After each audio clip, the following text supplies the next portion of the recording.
लगता है कि तुम्हारे घर का बंटवारा हुआ है। हाँ भाई, हर घर की समस्या। हाँ भैया, ही तो हम लोग घर का है, आप लोगों का भी होगा ही। तो तुम लोग कहा कि दूसरा कहानी सुनाते हैं। कहानी हम भी जानते हैं। भी जानते हैं? जानते हैं। तो ठीक है भैया, तुम ही शुरू करो। रघु की मां के मरने के बाद भोला महतो ने दूसरी सगाई की, तो रघु के लिए बुरे दिन आ गए। रघु की उम्र उस समय केवल 10 वर्ष की थी। चैन से गांव में गुल्ली डंडा खेलता फिरता था। मां के आते ही खेतों में झुकना पड़ा। अरे भैया, पन्ना रूपवती स्त्री थी। रूप और घरों में चोली दामन का नाता होता है। अरे पन्ना अपने हाथों से कोई काम न करती, गोबर रघु ही निकालता, बैलों को सानी पानी रघु देता और रघु ही घर का जूठा बर्तन मांजता।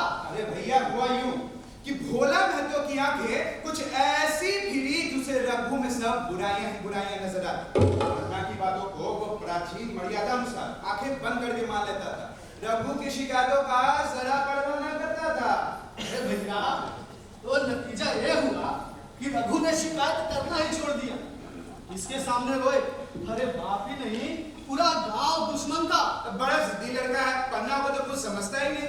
कैसे समझेगा भाई? उसको खिलाती पिलाती है, प्यार दुलार करती है, ये उसी का फल है। अरे दूसरी औरत होती तो निभा ना होता। वो तो कहो पन्ना इतनी सीधी सादी है कि निभा हो जाता। सबल की शिकायतें सब सुनते हैं, लेकिन निर्बल की कोई फरियाद भी नहीं सुनता।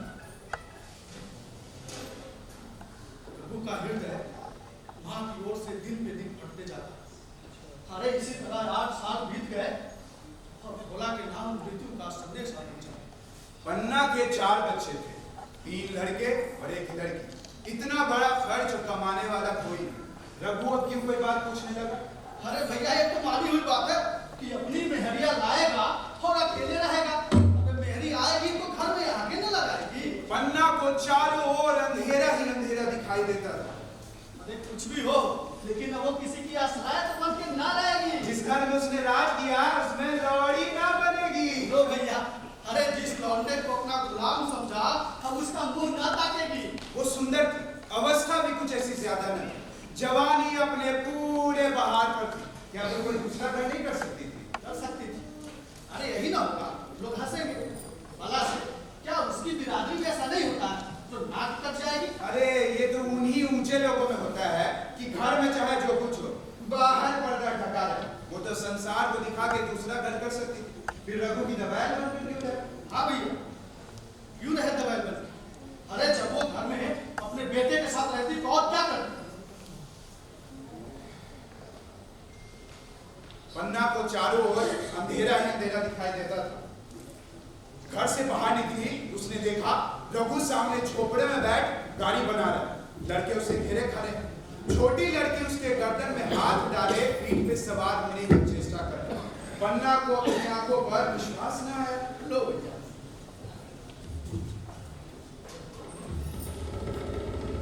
आज तो नई बात हो गई। शायद दुनिया को दिखाता है कि मैं अपने भाइयों को कितना चाहता हूँ। मन में छुरी रखी हुई है, हाथ हिले तो जान भी ले ले। काला सांप है, काला सांप।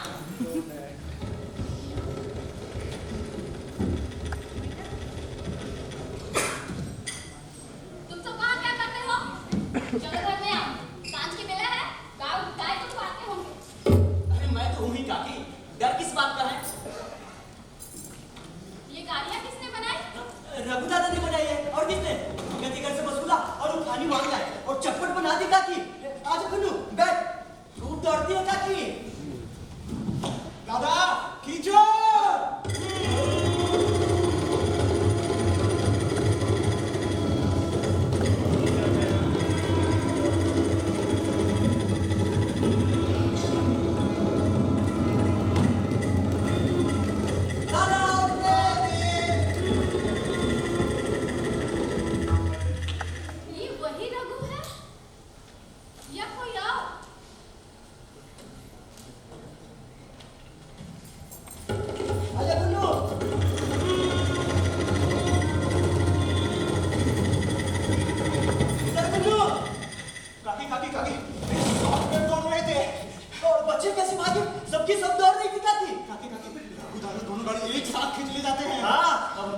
गाय भी आएगी काकी? रघु दादा ने गिरधारी से कहा है कि हमें गाय ला दो। गिरधारी बोला कल लाऊंगा। 3 सेर दूध देती है, खूब दूध पिएंगे। हाँ, अबे सुनो, गाय।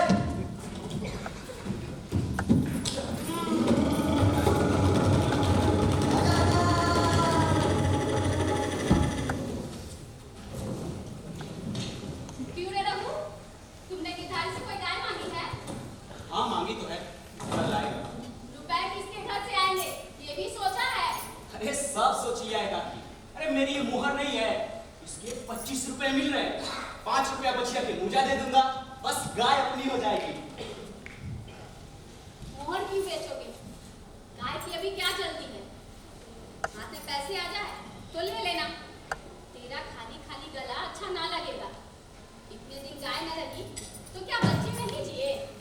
अरे बच्चों के खाने पीने के यही दिन है काकी। इस उम्र में ना खाया तो फिर क्या खाएंगे? अब ऐसे मुहर पहनना मुझे अच्छा भी नहीं लगता। लोग सोचते होंगे बाप तो मर गया और इसे मुहर पहनने की सोची है। बाबूजी गाय की चिंता में ही चल बसे। अरे न रुपए आए न गाय मिली, मजबूर थे। अरे जब गहना ही बेचना है तो मेरी हंसली ले जाकर बेच देना। नहीं काकी, अरे वो तुम्हारे गले में बहुत अच्छी लगती है। मर्दों का क्या, मुहर पहने या ना पहने। चल मैं बूढ़ी हुई, अब हंसली पहनकर क्या करना? तू वो भी लड़का है, तेरा खाली खाली गला अच्छा ना लगेगा। अरे तू अभी से कैसे बूढ़ी हो गई? अरे पूरे गांव में है कौन तुम्हारे बराबर?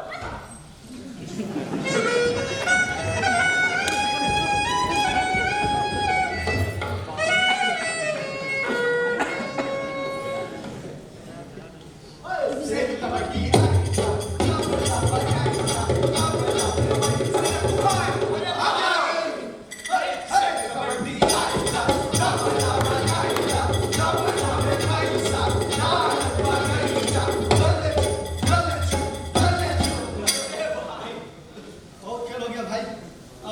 रघु यार बहुत दिन हो गया तुम्हारे मुंह से गीत सुने हुए। सुना दो राधा कृष्ण जी वाला। अच्छा राधा कृष्ण वाला। सुना दो हाँ भाई। जरूर भाई जरूर।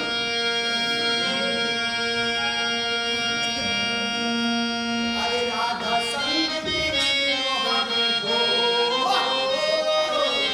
राधा संग कृष्ण तोहर नीक गाना बाजिया देहो कानी हमर सुनिए बगालिया देहो कानी हमर सुनिए बगालिया देहो कानी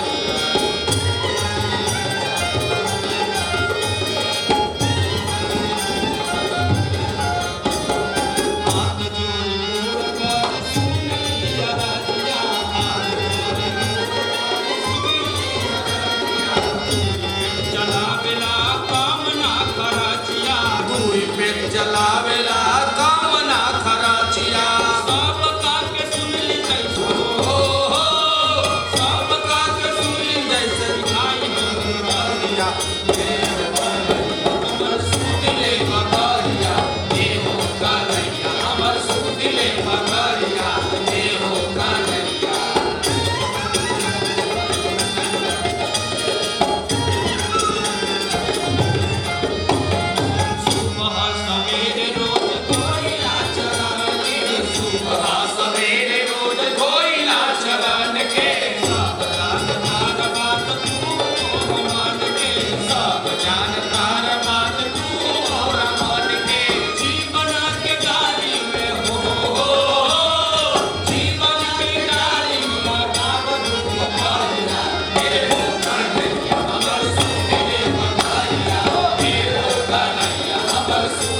कभी आया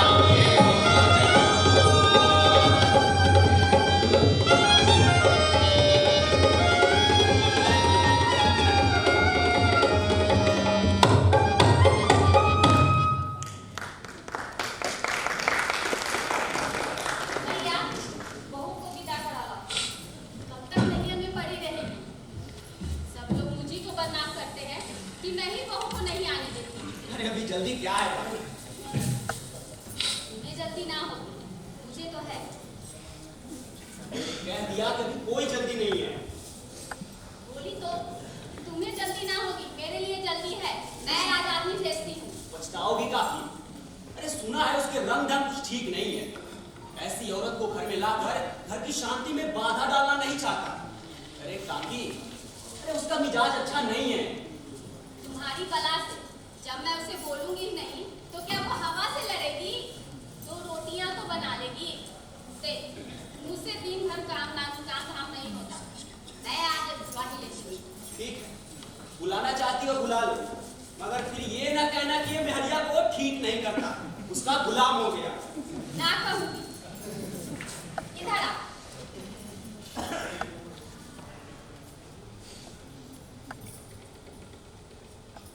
जा, जाकर दो साड़ियां और मिठाइयां ले आ। ठीक। सुनो, केदार, हाँ काकी भैया के साथ जाओ, भाई को लेकर आना। ठीक है काकी।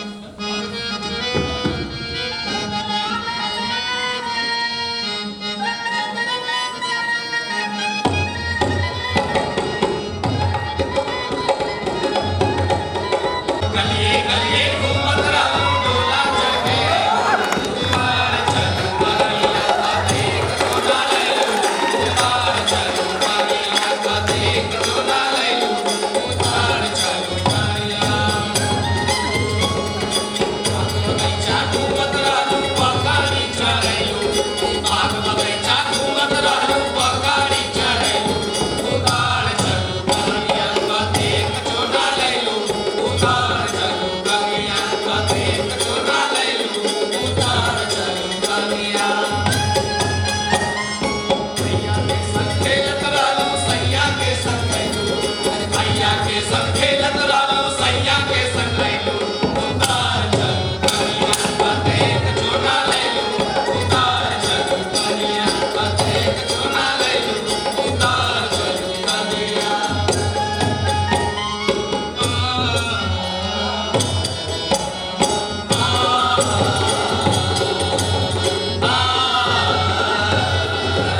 तब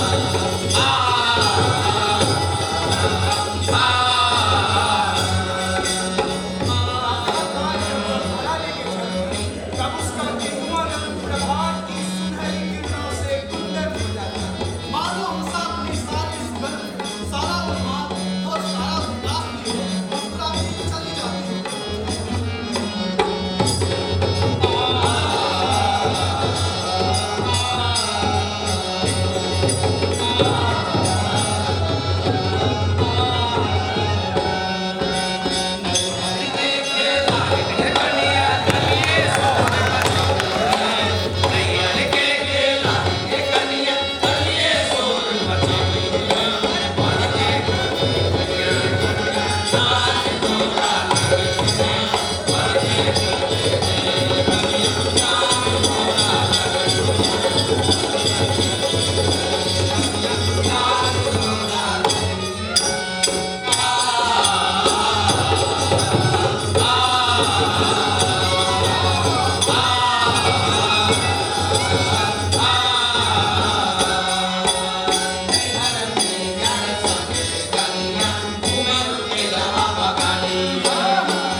पैसे तेरे हाथ में देने लगूं तो ये दुनिया क्या कहेगी, ये तो सोच। दुनिया जो चाहेगी।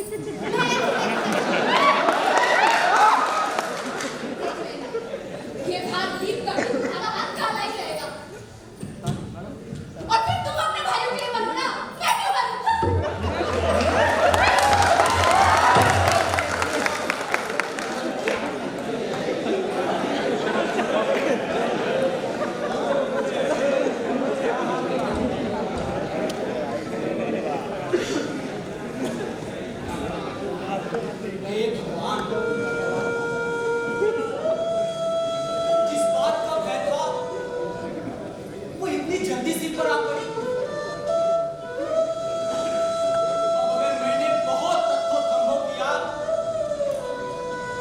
5-6 महीने और काम चलेगा। फिर आगे ये डूंगा छत्ता नजर नहीं आता। बकरे की माँ कब तक खैर मनाएगी? कब खैर मनाएगी?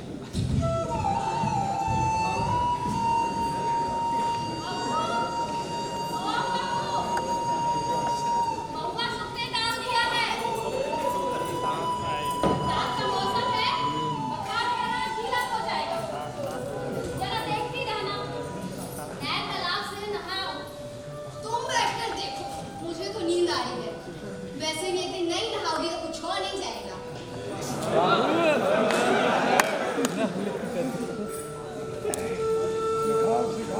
अन्ना नहाने न गए। कपड़ा उतार कर रख दिया।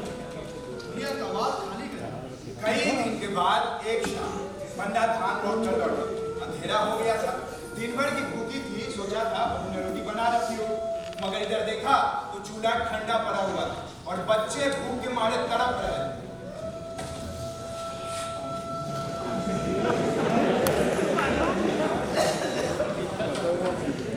आज अभी चूल्हा नहीं जला। और तो भी चूल्हा नहीं जला काकी। भाभी ने कुछ बनाया ही नहीं। तो तुम लोगों ने खाया क्या? कुछ नहीं। रात की रोटियां थी, उन्नू और लक्ष्मण ने खाई है। मैंने सत्तू खा लिया। बहू, वो अंदर सो रही है, कुछ नहीं खाया। क्या किस्मत है। एक तो चली, घबराई तो चूल्हे के सामने चलना पड़ रहा है। काकी, भाभी अब तुम्हारे साथ रहना नहीं चाहती। क्या? कुछ कहती थी? कहती कुछ नहीं थी। अगर है उसके मन में यही बात, फिर तुम क्यों नहीं उसे छोड़ देती? क्या कह रहे हैं? मेरे सामने भूल कर भी ऐसी बातें न करना। प्रभु तुम्हारा भाई नहीं, तुम्हारा बाप है। या से अगर कुछ कहोगे तो समझ लेना मैं जहर का हो गया। काकी! प्रेम सब कहे, प्रेम न जाने कोई।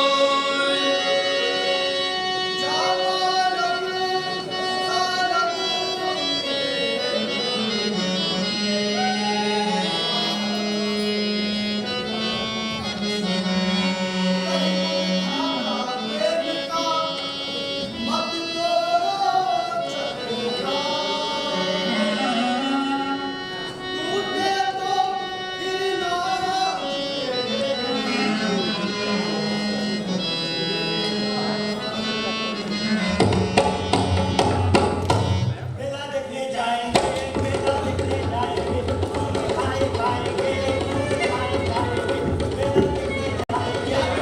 भैया, भैया, भैया, भैया, यार सुनो ना, दशहरा का मेला देखने जा रहे हैं। बहुत बड़ा बड़ा झूला लगा हुआ है भैया। थोड़े पैसे मिल जाते तो काकी के साथ घुमाता। अरे पहले तैयार तो हो जाओ, दे रहा हूं पैसे। हाँ, चलो। अच्छा ये बताओ, हाँ, अब मेरे लिए क्या लाओगे? आपके लिए मिठाई लाऊंगा। तू? जलेबी। अच्छा ठीक है, दे रहा हूं। लड़के मेले जाना है, सुबह तो बोला से। पैसे घर में नहीं है। अरे अभी तो तिलहन भी का था, इतने जल्दी रुपए उठ गए। हाँ, उड़ गए। कहाँ उठ गए जरा सुनूं? अरे क्या इस त्योहार के दिन लड़के मेला देखने ना जाएंगे? अपनी काकी से कहो ना पैसे निकाले। घर का क्या करेंगे? कुंजी, कुंजी मुझे दे दो। कुंजी मुझे दे दो। उनको खाने पीने को भी चाहिए, पहनने ओढ़ने को भी चाहिए और मेला देखने को भी चाहिए। ये पैसे इतने फालतू नहीं है कि दूसरे बैठकर खाएं और अपने मुंह पर ताप दें। भैया, पैसे क्या होंगे? बच्चा मेला देखने ना जाएंगे। अरे मेला देखने क्यों ना जाएंगे? सारा गांव जा रहा है और हमारे लड़के मेला देखने ना जाएंगे?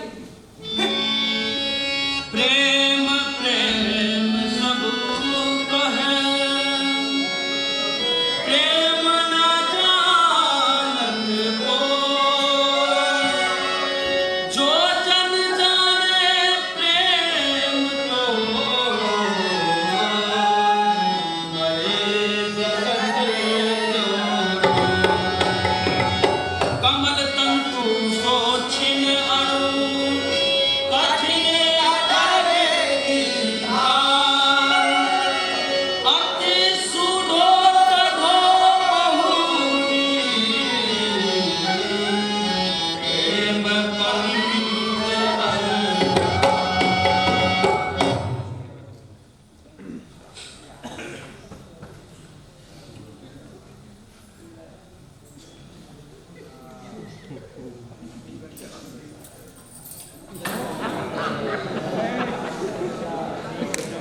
अच्छा वो बना के अच्छा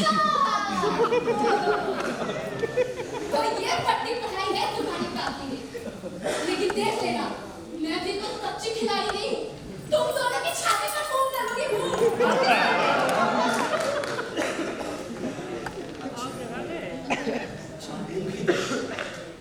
पहले कुछ खा पी लेगी तभी तो मुंह कर सकेगी।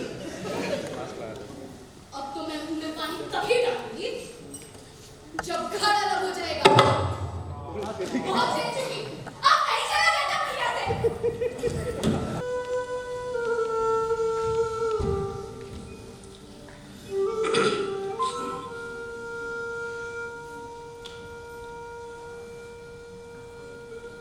एक दिन बीत गए,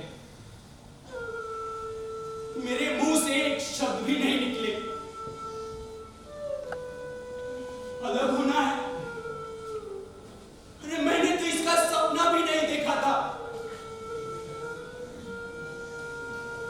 गांव में देखा है, अरे जैसे ही चूल्हा अलग होता है, रोटी के साथ दिल भी अलग हो जाते हैं। अपने फिर अपने नहीं रहते, बस गांव के आदमी हो जाते हैं। अरे मैंने मन में ठान लिया था ये विपत्ति मेरे घर में नहीं आएगी, और होने की आगे किसकी चली है। अब मेरे मुंह में कालिक लगेगी, आलेख।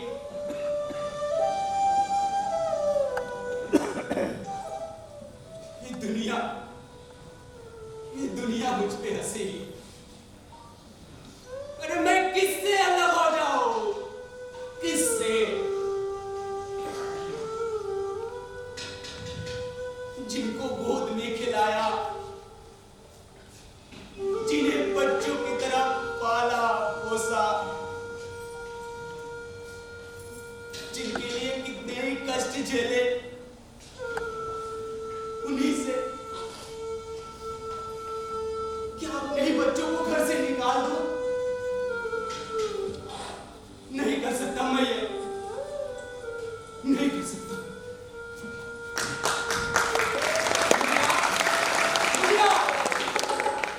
क्या है? तू क्या चाहती है कि मैं अपने भाइयों से अलग हो जाऊं? अरे भला सोच तो, कहीं मुंह दिखाने लायक रहूंगा। ठीक है, तो फिर मेरा भी इन लोगों के साथ विवाह नहीं होगा। अरे तो तू अलग हो जा। मुझे अपने साथ क्यों घसीटती है? तो मुझे क्या तुम्हारे इस महल में मिठाई मिलती है? मेरे लिए क्या संसार में जगह नहीं है? तेरी जैसी मर्जी, जहां चाहे रह। मैं अपने घर वालों से अलग नहीं हो सकता। अरे जिस दिन इस घर में 2 चूल्हे जलेंगे, मेरे कलेजे के 2 टुकड़े हो जाएंगे। मैं ये चोट नहीं सह सकता, नहीं सह सकता। देख मुलिया, अरे तुझे जो तकलीफ हो वो मैं दूर कर सकता हूं। माल अस्बाब की मालकिन तू है ही, अनाज पानी तेरे ही हाथ में मुलिया। अब रह क्या गया है? देख, अगर तू कोई काम धंधा करना नहीं चाहती, अरे मत कर। भगवान ने मुझे समाई दी होती तो मैं तुझे तिनका तक न उठाने देता। तेरे ये सुकुमार हाथ पांव ये मेहनत मजदूरी के लिए बनाए ही नहीं गए हैं। मगर मैं क्या करूं मुलिया? अपना कुछ बस ही नहीं है। देख, फिर भी तू कोई काम धंधा करना नहीं चाहती, मत कर। मगर मुझसे अलग होने को ना कह। मैं तेरे पैरों पड़ता हूं मुलिया, तेरे पैरों में पड़ता हूँ। देखो मैं काम करने से नहीं डरती, मैं बैठे बैठे खाना चाहती हूँ, मगर मुझसे किसी की धौंस नहीं सही जाती। तुम्हारी काकी घर का काम काज करती हैं तो अपने लिए करती हैं, अपने बाल बच्चों के लिए करती हैं, मुझ पर कोई एहसान नहीं करती, तो फिर मुझ पर धौंस क्यों जमाती हैं? अरे वो मेरे अपने बच्चे प्यारे होंगे, मुझे तो सिर्फ तुम्हारा आसरा है। मुझे नहीं देखा जाता कि सारा घर तो चैन करे, ये तुम्हारे जरा जरा से बच्चे तो दूध पिए और जिसके बल बूते में गृहस्थी टिकी हुई है वो मट्ठे को तक से कोई उसका पूछने वाला ना हो। आप जरा अपना मुंह देखिए, कैसे सूरत निकल आई है। अरे औरों के तो 4 बरस में अपने पट्टे तैयार हो जाएंगे, आपको तो दिल में लगता है कि आप 10 मिनट में इस खाट पे पड़ जाओगे।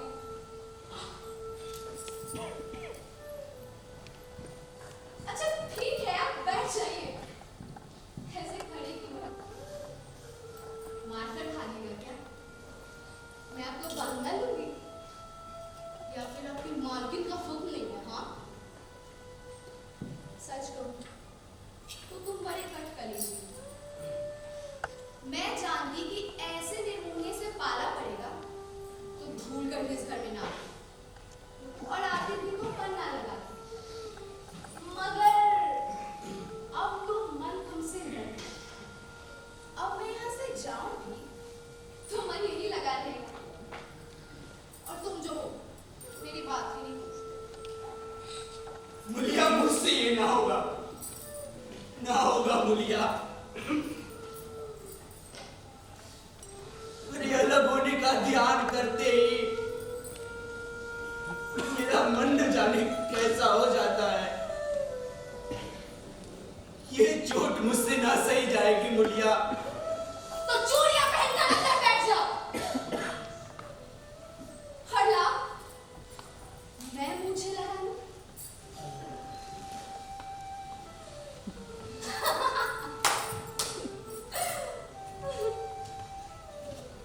देखो, सच कहूं तो मुझे तो लगता था कि तुम में भी कुछ कल बल है। अब देखती हूँ तो निरे मिट्टी के लौंदे। जब वो अलग होने पर तुली हुई है, फिर तुम क्यों उसे जबरदस्ती मिलाए रखना चाहते हो? तुम उसे लेकर रहो, हमारे भगवान ने निभा दिया, तो अब क्या डर? भगवान की कृपा से तीनों लड़के सियान हो गए हैं, कोई चिंता नहीं। अरे काकी, अरे तू भी पागल हो गई है क्या?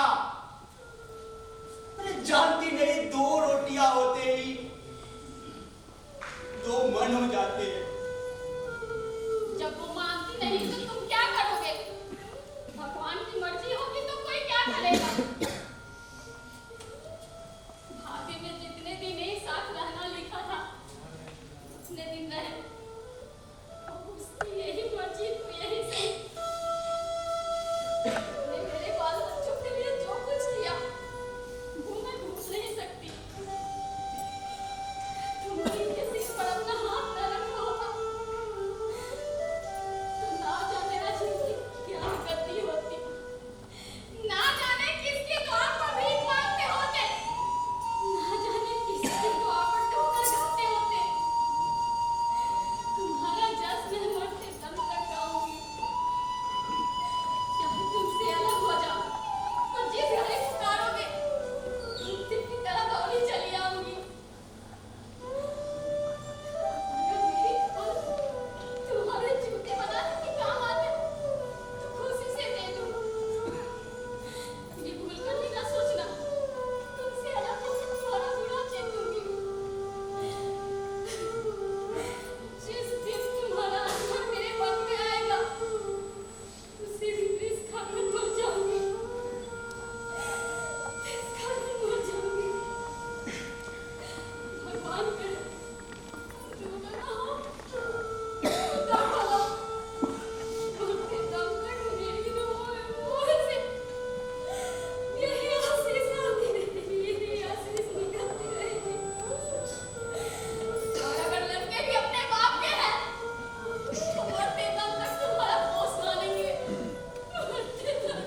ये कहकर पन्ना रोती हुई वहां से चली गई।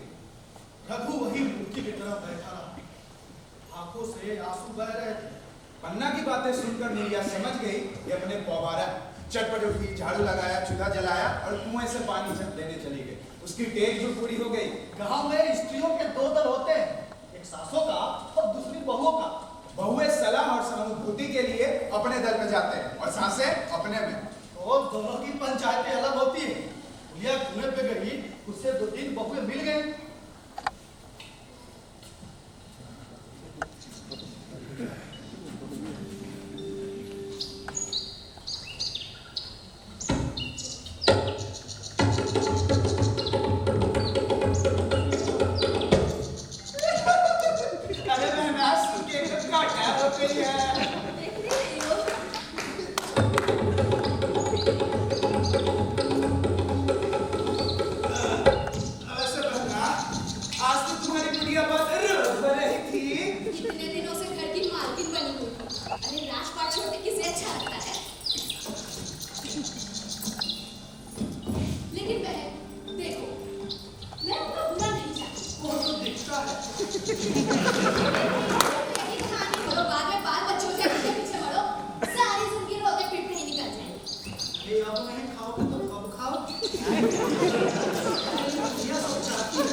सुन तो रहा हूं, क्या बह रहा हूं? खाना तैयार है। अरे खाना तैयार तो जाकर खा ले। मुझे भूख नहीं है। खाना तैयार है तो नहा धोकर खा लो। बहू भी तो भूखी होगी। अरे काकी, अरे तू घर में रहने देगी कि मुंह में कालिक लगाकर कहीं निकल जाओ?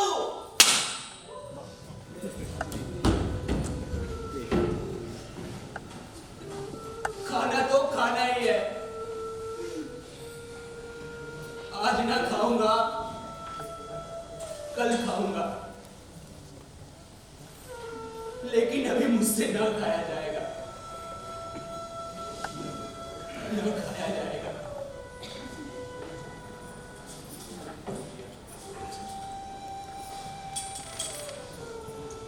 काकी, केदार क्या स्कूल से नहीं आया?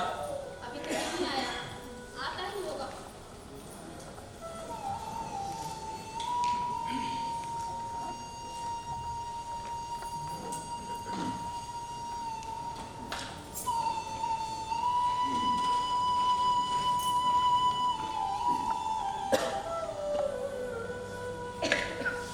बेटा, मैं जानती हूँ, जब तक मैं खाना बनाकर लड़कों को ना खिलाऊं और खुद ना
घर में रहे?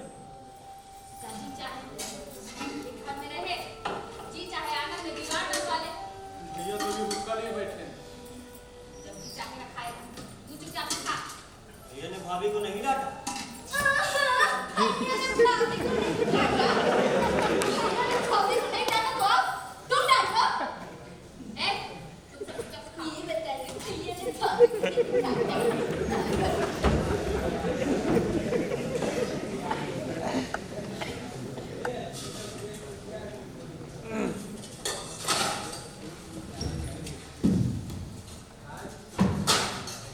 नो, हाँ भैया। आज हम भी आम चूल्हे चले, खूब आम गिर रहे हैं।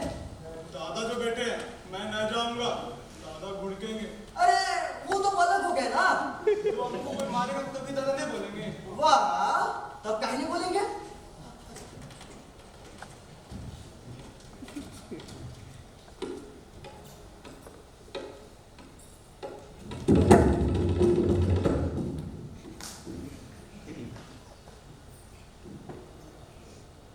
काकी ने लड़कों को खिला पिला दी, मुझसे पूछा तक नहीं। क्या उसकी आंखों पर भी पर्दा पड़ गया है? अगर मैंने लड़कों को पुकारा और वो ना आए तो मैं उनको मार पीट तो ना सकूंगा। लू में सब मारे मारे फिरेंगे, बीमार ना पड़ जाए। अब तो उठोगे कि अभी नहीं? जिनके नाम पर तुम इतना भागा कर रहे हो, उन्होंने खुद भी खाया, अपने बच्चों को भी खिलाया, अब चैन की नींद सो रही है। मोर पिया बात ना पूछे, मोर सुना देना। एक बार भी उनके मुंह से नहीं निकला कि चलो भैया खा लो। अरे तेरी जो मर्जी थी वही तो हुआ। अब जाट बोल बजा। नहीं नहीं, देखो कहीं तुम्हारे नाम की थाली लिए बैठी हो। मुलिया मुझे चिढ़ा मत। तेरे पीछे मैं भी बदनाम हो रहा हूं। जब तू किसी के होकर रहना नहीं चाहती तो दूसरों का क्या गरज जो मेरी खुशामद करे। जाकर काकी से पूछ, लड़के बगीचे में गए हैं, लू चल रही है।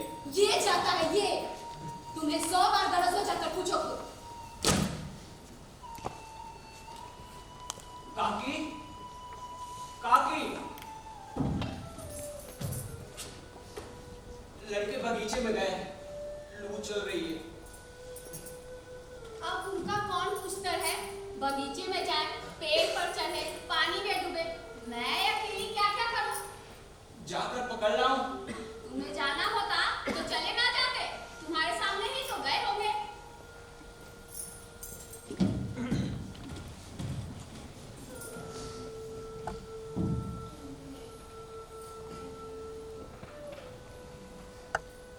अरे तू जाकर खा क्यों नहीं लेती? मुझे तो इस बेला भूख नहीं है। हाँ हाँ, तुम्हें क्यों भूख लगेगी? तुम्हारे भाइयों ने खाया, तुम्हारे पेट में पहुंच ही गया होगा। मुलिया मुझे जला मत, नहीं अच्छा ना होगा। अरे खाना कहीं भागा नहीं जाता। एक बेला ना खाऊंगा तो मर ना जाऊंगा। क्या तू समझती है कि घर में आज कोई बात नहीं हुई? अरे तूने घर में चूल्हा नहीं जलाया, मेरे कलेजे में आग लगाई है। मुझे घमंड था कि चाहे जो कुछ हो जाए, पर मेरे घर में फूट का रोग ना आने पाएगा। लेकिन तूने घमंड चूर चूर कर दिया, चूर चूर कर दिया। प्रलप की बात सारा पूछो तुम्ही को है कि और किसी को है? मैं तो किसी को तुम्हारी तरह से बिसूरते नहीं देखती। मुलिया घाव को लोड न छिड़ा। तेरे ही कारण मेरे पीठ में धूल लग रही है। मुझे इस गिरफ्ती का मोह ना होगा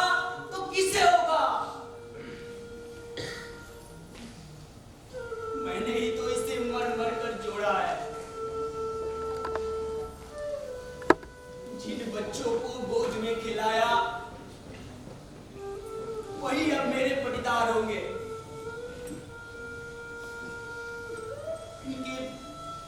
इनके भले के लिए भी कोई बात करूं तो ये दुनिया यही कहेगी कि अपने भाइयों को लूटता है। अरे तू जा मुलिया यहां से, तू जा, अभी मुझसे कुछ न खाया जाएगा। मैं कसम रखा दूंगी, नहीं तो चुपचाप बैठो खाने।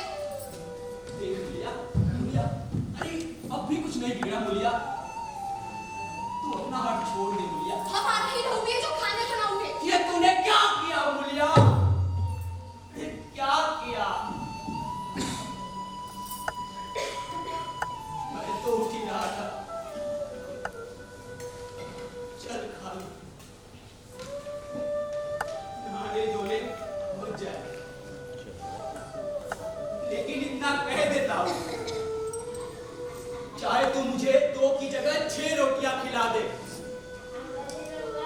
चाहे तू मुझे घी के मटके में ही डुबो दे,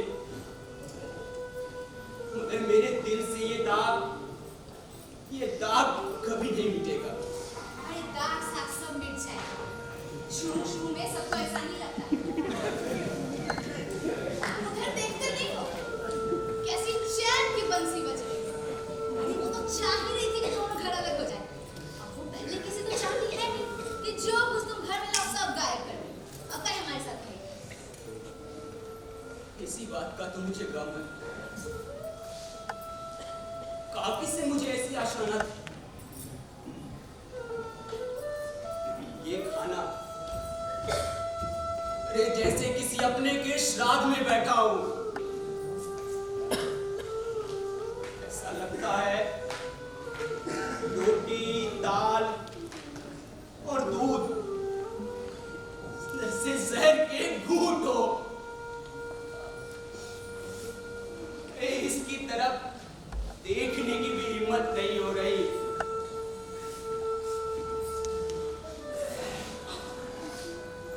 क्या 2-4 कौर खा लेना ही जीवन है?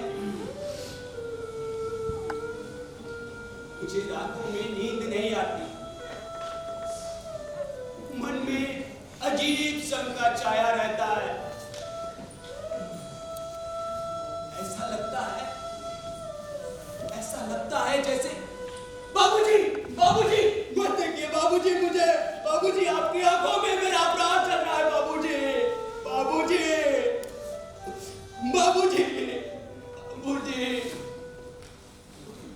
मैं दोनों चून तो खाता हूँ बाबूजी, लेकिन हर बार ऐसा लगता है जैसे शत्रु की घर की रोटी खा रहा हूँ। बाबूजी, आपकी शोकमग्न छवि मेरी आंखों से उतरती ही नहीं। बाबूजी, आपकी छाया मेरे मन में कांटे सी गड़ गई है। लोग कुछ ना कहे, पर लगता है ये सब जानते हैं बाबूजी।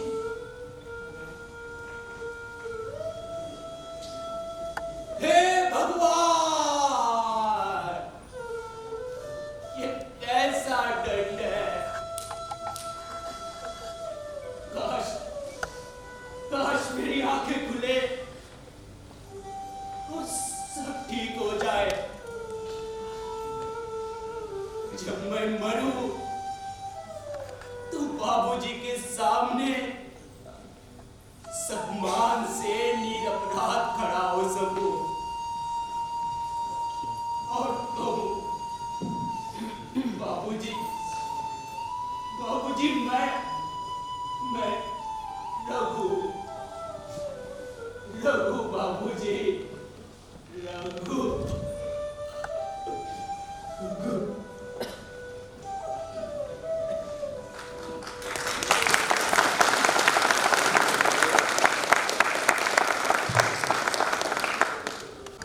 तो इस तरह मुंह चुराए मानो कि वो हत्या की हो।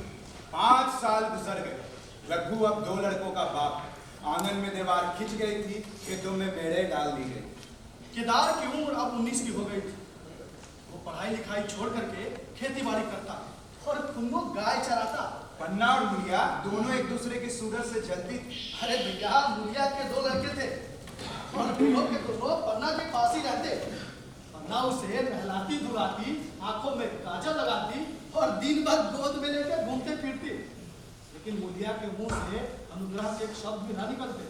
पन्ना जो कुछ भी करती थी निर्व्याज भाव से करती। उसके दोनों लड़के कमाऊ हो गए, लड़की खाना पका लेती। रघु अब घर का अकेला, उम्र 30 वर्ष से कम ना था, लेकिन बाल उसके खिचड़ी हो गए।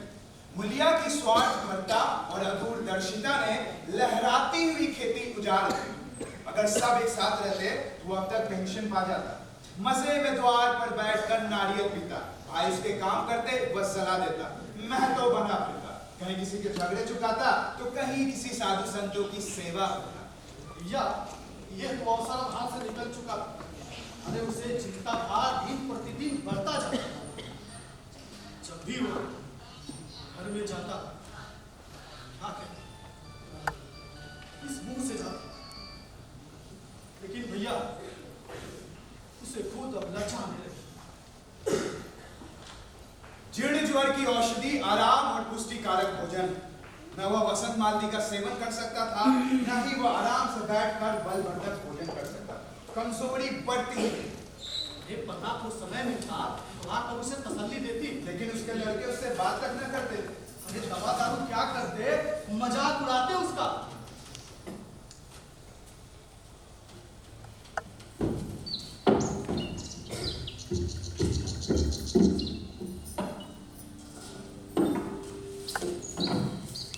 अरे भैया समझते थे हम लोग से अलग होकर सोने का ईंट रख लेंगे, सोने का। अभी भी समझती थी कि सोने से लद जाऊंगी। अब देखे कौन पूछता है। अरे सीसा के नाम अरे तो कह देना, बहुत हाय हाय भी अच्छी नहीं होती। आदमी उतना काम करे जितना हो सके, ये नहीं कि रुपए के लिए जान दे। इसमें रघु बेचारे का क्या दोष? चल, मैं खूब समझता हूँ। एक जगह मैं होता ना काफी, तो डंडे से बात करता, डंडे से। मजाल थी कि औरत यो जिद करती। ये सब भैया के साथ ही काटी, सब सदी बदी बात थी।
हरे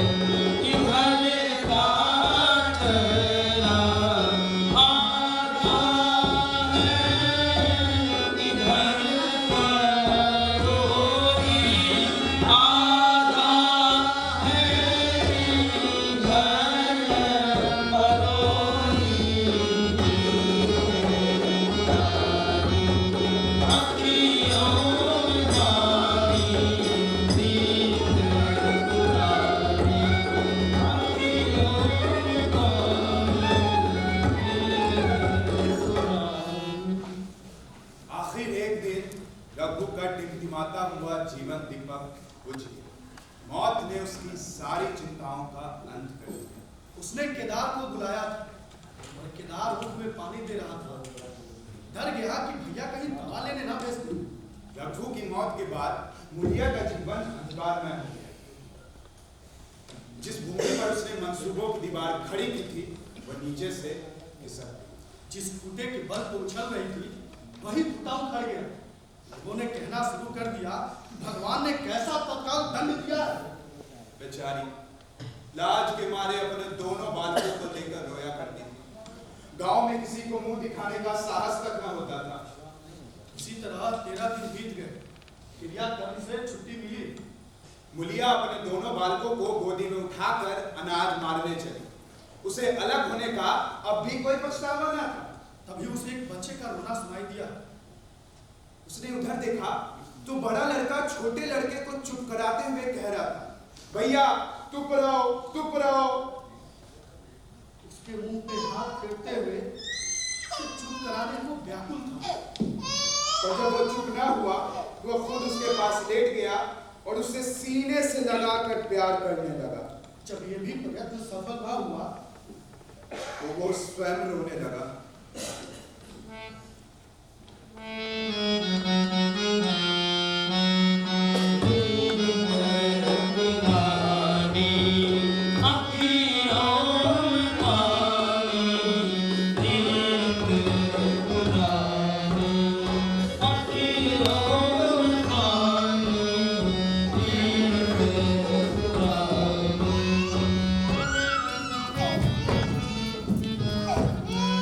मुझे क्यों ना दिया? हाय हाय, कैसे धरती पे पड़ा लौट रहा है। जब मैं मर जाऊं तो दिन आएगा ना। अभी तो जीती हूँ। हो जाने से बच्चे तो नहीं अलग हो गए। मुझे छुट्टी नहीं थी अम्मा। क्या करती? तुझे यहाँ ऐसे क्या जल्दी है? डांट मारना नहीं थी। इतनी लगे थे हैं। और किसी काम आए। केदार कल भी मरने को कहा। मैंने उसे कहा कहीं की सिंचाई कर ले। उसके बाद ही मार लड़ाई 2 दिन बाद भी हो सकती है। उसकी सिंचाई ना हुई तो एक सूख जाएगी। पानी चला है परसों से सूख जाएगा। लड़ाई हो जाएगी। मुझे विश्वास ना है जब से रघु मरा है केदार को बड़ी चिंता हो गई है। अरे दिन में 100 बार पूछता है, देख भाभी तुम रोती तो नहीं, देख बच्चे भूखे तो नहीं। अरे कोई भी बच्चा रोता है तो दौड़ा आता है, कहता है अम्मा देख क्या हुआ, बच्चे क्यों रोते हैं। गुन्नू का जरा सा क्या बोला, इस पर केदार ने ऐसा डांटा कि फिर गुन्नू के मुंह से बात ना निकली।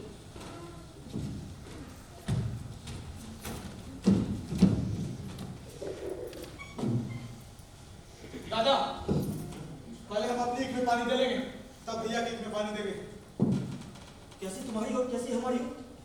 हाँ? अरे भैया चिल्ला ना दिए होते हैं। आज या तो मर गए होते या कहीं भीख मांग रहे होते। आज तुम बड़े मुख वाले बने। हाँ? अरे ये उन्हीं का पुण्य प्रताप है कि आज भले आदमी बने बैठे हो। परसों रोटी खाने को बुलाने गई तो मरैया में गए खाने कहा मुझे क्यों रोता है तो बोला सुनना। भैया इसी अंत्योदय के दुख से मर गए। तुम वही क्या थी अम्मा? उस वक्त ना सोचा गई तुमसे क्यों बिगाड़ करते। भैया हमारे लिए तो मर गया अम्मा, लेकिन हम भी उनके बाल बच्चों के लिए मर जाएंगे। वो तुम्हें अलग ना रहने देगा बहू, तुम्हें अलग ना रहने देगा।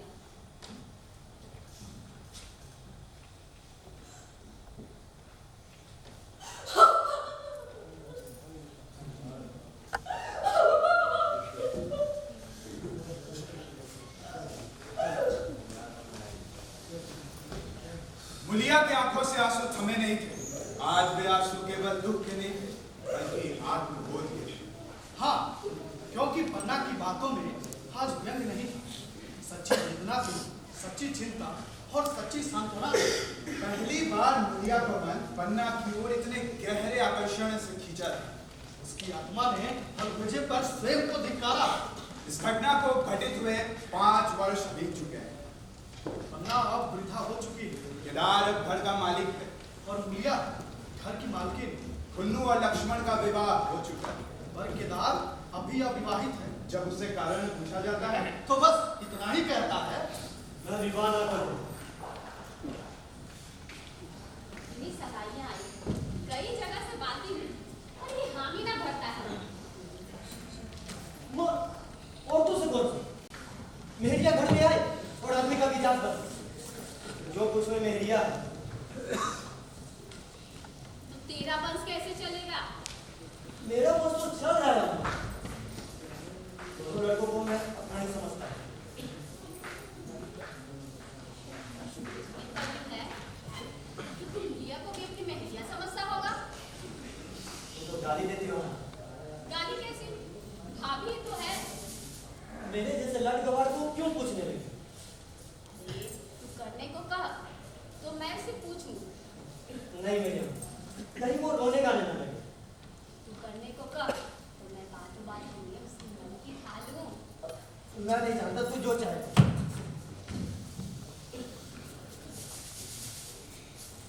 बहू, ओ बहू, क्या करूं? मन की ललसा मन में ही रह जाती है। केदार का भी घर बस जाता तो मैं निश्चिंत हो जाती। पर वो तो करने को ही नहीं कहते अम्मा। कहता है ऐसी औरत मिले जो घर में मेल से रहे तो कर लूं। ऐसी औरत कहाँ मिलेगी? कहीं ढूंढो। मैंने तो ढूंढ ली है। सच? किस गांव की है? ये ना बताऊंगी। मुद्दा ये जानती हूँ, उससे केदार की सगाई हो जाए तो केदार का घर बन जाए और उसकी जिंदगी सफल हो जाए। ना जाने लड़की मानेगी क्यों नहीं? अरे मानेगी क्यों नहीं अम्मा? ऐसा सुंदर सुशील कमाऊ पर और कहाँ मिलता? उस जन्म के कोई साधु महात्मा ही होंगे, वरना लड़ाई झगड़े के डर से कौन मिल गया है? कहाँ रहती है अम्मा? मैं खुद उसे मना लाऊंगी। बता दूं? अम्मा, मैं खुद जाके उसके पैर पकड़कर उसे मना लाऊंगी। अरे वो तो तुम ही है।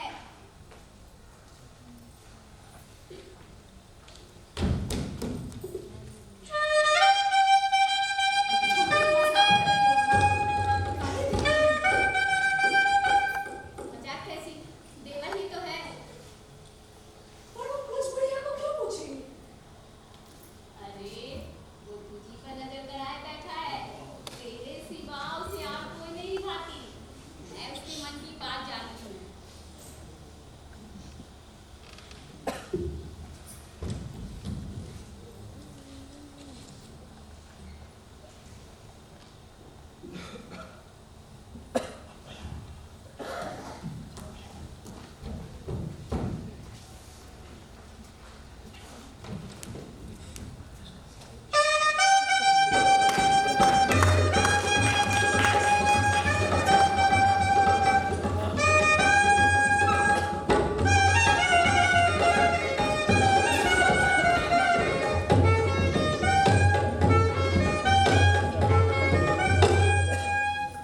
धब्बे के शोक से मुरझाया हुआ मुनिया का पीत बदन कमल की भांति अरुण हो उठा। 10 वर्षों में जो कुछ खोया था वो इसी एक क्षण मानो ब्याज के साथ मिल गया। वही लावण्य, वही विकास, वही आकर्षण, वही दोष। राहे आनंद हो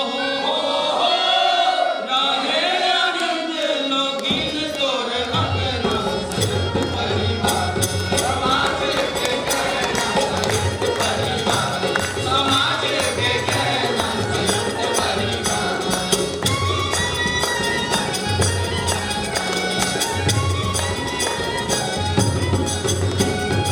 रात के कहानियां रात के कथा रात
कुमार पटेल, पन्ना तनुप्रिया, मूलिया आयशा कृति, केदार हर्ष कुमार,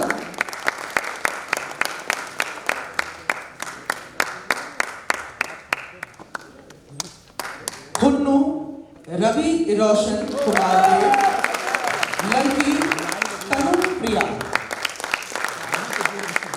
कोरस गायन में कुणाल कुमार, उत्तम कुमार, अजीत कुमार।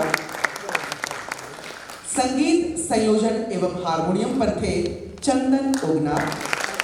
ढोलक राकेश कुमार चौधरी, क्लारनेट मोहम्मद नूर, प्रकाश परिकल्पना राज कपूर, बैकग्राउंड म्यूजिक देवेंद्र कुमार झा, वस्त्र विन्यास रीना कुमारी, मेकअप उदय सागर। और इस नाटक का निर्देशन किया था सनत कुमार। एक बार सभी कलाकारों के लिए जोरदार ताली। हम हमारे मध्य उपस्थित